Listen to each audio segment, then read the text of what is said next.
Ce qu'on raconte, c'est que Jean-Luc Mélenchon est un homme colérique. J'ai subi un harcèlement du parti politique du fait de Jean-Luc Mélenchon. Honnêtement, c'est plus possible d'être de gauche et de vous soutenir. Je vous donne quelques exemples parce qu'à LFI, en fait, vous n'avez plus rien de gauche. Conclusion, que son rapport à la démocratie est effrayant. Le grand paradoxe de Jean-Luc Mélenchon, c'est que finalement, il rencontre la solitude de pouvoir, mais sans avoir le pouvoir.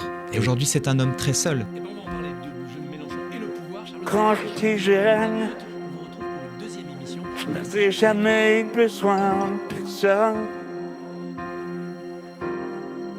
Et faire l'amour, c'était juste pour le fun. Ces jours sont passés. Tous les deux, les auteurs de La Meute, enquête sur la France insoumise, c'est le... Vivre seul. Je pense à tous ces amis que j'ai connus. Et quand j'appelle pour le téléphone, personne ne répond. chef à la conquête du pouvoir, et c'est assez glaçant. On va commencer, puisqu'on va faire deux émissions avec vous, cette première partie, justement sur les rapports humains. Complètement seul. Je ne veux pas être complètement seul. Plus jamais dur dans le dessus. Parfois je me sens si Fossé peu grandissant qui se creusait entre la communauté juive en France et Jean-Luc et Mélenchon. des amours si lointains et obscurs. Une mise au banc, une mise de côté. Et ça s'est confirmé au fur et à mesure quand on a fait notre demande de contradictoire. Donc on a envoyé des questions à Jean-Luc Mélenchon, on lui a proposé de répondre, de donner sa version, de l'interroger pour le livre. On a été exclus.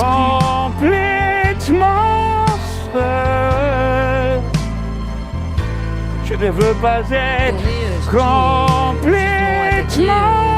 seul. Oui, ça a été un peu Plus jamais complètement sur la France insoumise, seul. finalement les relations se sont dégradées Je ne veux pas petit à petit vivre il y avait des scènes assez ahurissantes où les attachés de presse de Jean-Luc Mélenchon venaient chercher picorer quelques journalistes et puis nous on était au milieu et elle nous est...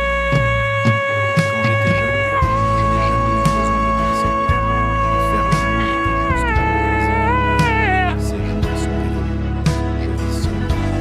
Je pense à tous les amis que j'ai. Et quand je compose... Si des attaques en justice, Alors, ce qui s'est passé avec le livre, c'est que quand nous avons envoyé nos demandes de nombreuses et répétées demandes contradictoires, nous avons la seule réponse que nous avons eue, c'est celle de Sophia Chikiro, qui, par la voix de son avocat, qui a mis en valeur les passages à d'accord, à suivre donc.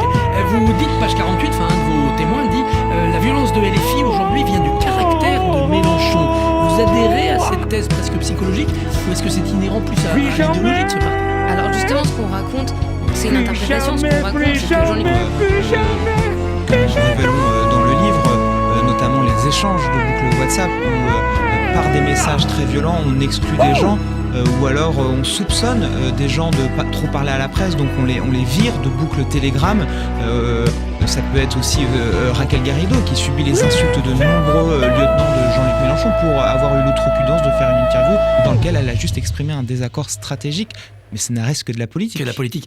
Vous décrivez bien son système, hein. Il le dit d'ailleurs à Raphaël Glucksmann, mon modèle c'est la Légion romaine, il est fidèle à l'aphorisme de Mitterrand, avec 100 hommes déterminés on peut prendre le pouvoir. Est-ce que c'est ça son but, c'est user les fidèles et les changer régulièrement pour maintenir cette énergie ?